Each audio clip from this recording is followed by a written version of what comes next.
When setting the valve adjustment, the engine must be stone cold. Do not attempt this job unless you have let the engine sit at least overnight to cool down.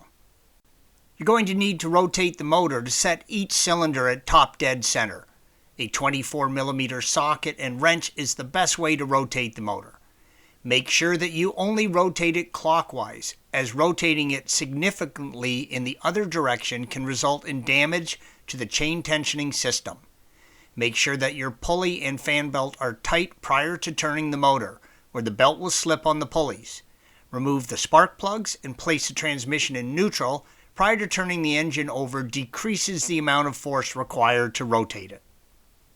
The crankshaft pulley has a mark of Z1, shown by the arrow, referring to top dead center for either cylinder number 1 or 4. When the crankshaft is lined up with this mark and the distributor is lined up with the notch in its housing, the motor is at top dead center, or TDC. In the combustion cycle, the spark plug has just fired and both the intake and exhaust valves are closed. The distributor must be pointing to the small notch in the distributor housing, indicated by the arrow, in order to make sure that the engine is at top dead center for cylinder number 1. At this point, both valves are closed and the rocker arm feet should have a physical gap between them and the top of the valve. A special feeler gauge is an important tool in the adjustment process. Normal feeler gauges will not fit well down into the recess of the cam tower. Make sure that you adjust the valve so that you can still easily remove the feeler gauge from between the foot and the valve.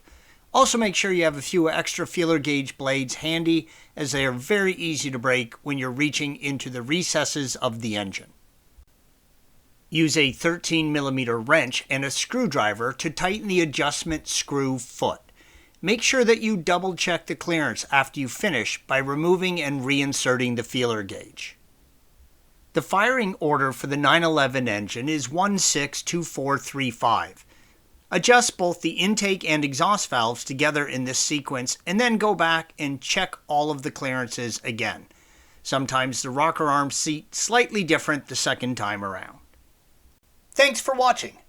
Be sure to subscribe to our channel and check out another video in this series.